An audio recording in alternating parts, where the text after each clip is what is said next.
சீனா முன்பு 1980ற்கு முன்பெல்லாம் இந்த கைலாய மலையில் ஏறுவதற்காக பலரையும் அழைத்தது. உலக அளவில் யார் வேண்டுமானாலும் இந்த கைலாய மலையில் ஏறி சாதனை படைத்தால் அவர்களுக்கு பரிசுகள் கூட வழங்கப்படும் என்று சொன்னார்கள்.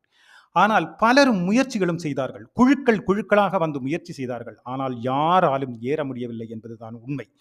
ஆனால் 1980ல் இதற்கு ஒரு தடை கொண்டு வந்தார்கள். அதாவது இனி வந்து யாராவது ஏற வேண்டும் என்றால் எங்களிடம் அனுமதி பெற்றுத்தான் ஏற வேண்டும் என்ற ஒரு நிபந்தனை கொண்டு வந்தார்கள்.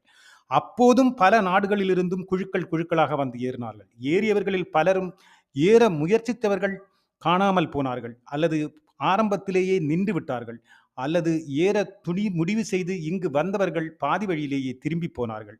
மொத்தத்தில் சொன்னால் இந்த கைலாய மலையை ஒரு குறிப்பிட்ட அளவிற்கு மேல் யாராலும் நெருங்க முடியவில்லை என்பதுதான் உண்மை.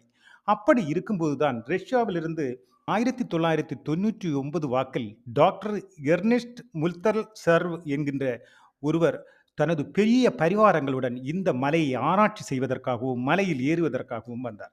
இவர் சைனாவுடன் உரிமை பெற்று அல்லது பெர்மிஷன் வாங்கி இந்த கைலாய மலையை ஏறுவதற்கு முயற்சி செய்தபோது இவர் பல ஆச்சரியங்களை கண்டு வியப்படைந்தார். ஆனால் அவருக்கும் அவர் குழுக்களுக்கும் ஏற முடியவில்லை என்பதுதான் உண்மை.